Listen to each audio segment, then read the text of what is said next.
Wow, wow, wow, folks. Did you hear that?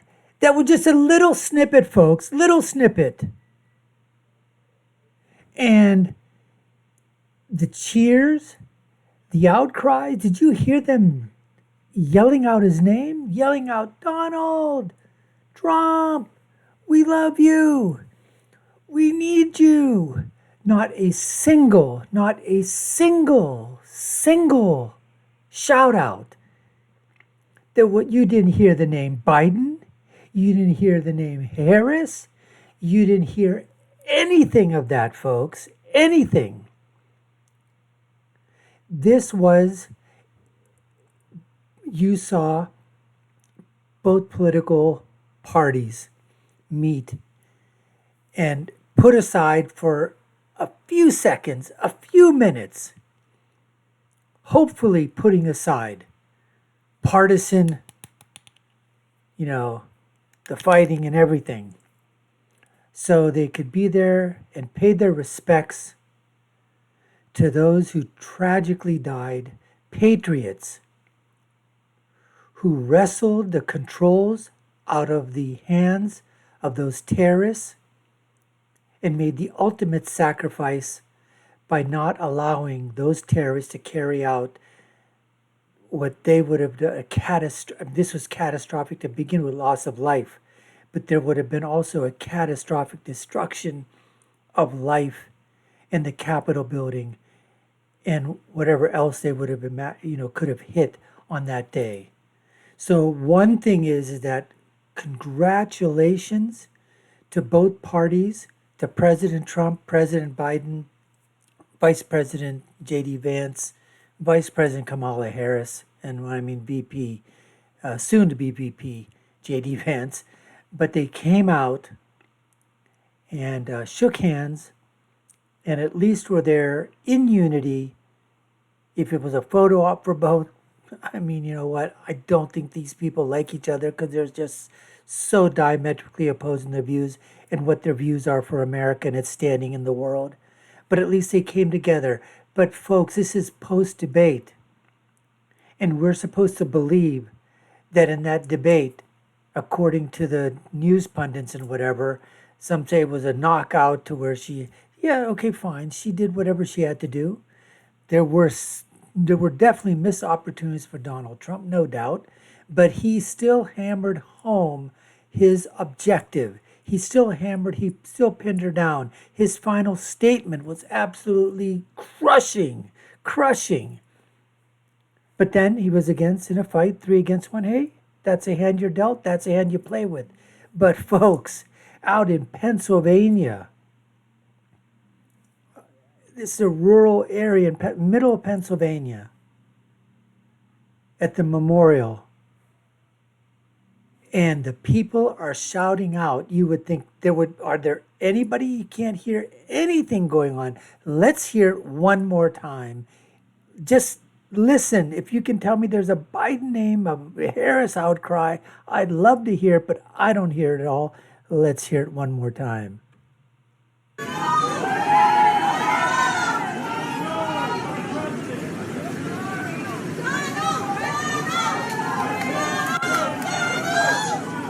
I mean, they're screaming like crazy.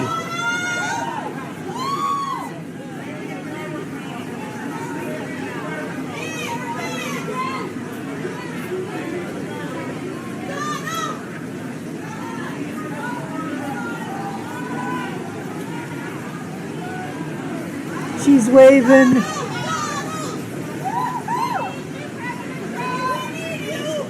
We need you, President Trump. We need you.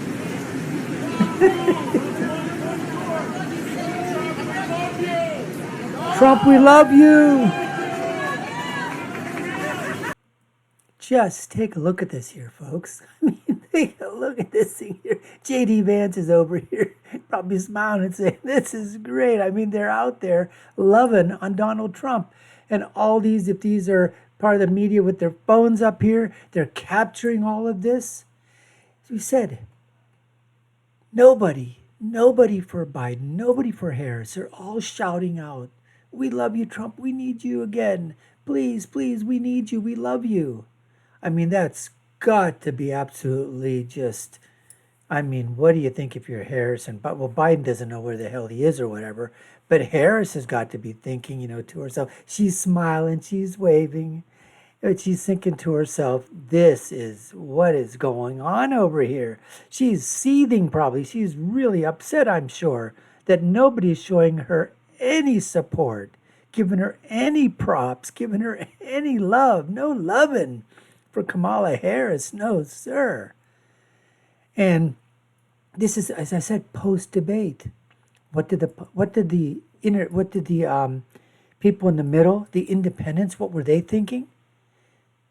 Folks, they thought that Trump won, that Trump was more on substance, that he at least reiterated his points. He did give a differential between him and Kamala. That's what the independents are saying. But that's not what the pundits are saying, or those that are shilling and throwing in the tank for Kamala Harris. But that's, what else would you expect? And the Kamala Harris campaign, they've got to be beside themselves. The advisors are probably going, what the hell do we need to do to gain some traction here? Now, they have offered, or that's been intimated in the media, that they've offered to have a second debate. Now, you can have two things about that. You can either say they are thinking that they didn't have a great debate and they need to have a second one, or it could be thinking that maybe they thought that they had a pretty decent debate and they feel now that Kamala can do this and want that second debate. And I do feel that Kamala has a little bit of an advantage in terms of herself, that with these sound bites and these back and forth answers are limited to 2 minutes and a minute rebuttal, more fits her style, because we all know that when Kamala talks, ad nauseum, she's an absolute imbecile, a moron. Let's face it, folks. The word salads just continue. But when you can be like a monkey and just, take a look at your cue cards that you're done in debate prep and stuff your brain and your mouth for a 2-minute soundbite or less, like I said, any trained chimpanzee, can do that as well. But I digress. Anyways, folks, we appreciate you taking the time to watch. You've been watching the Dr. Nasser Shake Show. I'm your host, Dr. Nasser. If you've done so already, subscribe to the channel, like, share, and follow. You all know what to do. Take a look at our links above and below. My final thought is always, when you're right, you're right. And when you're left, you're wrong. Until next time, folks, take care and stay safe.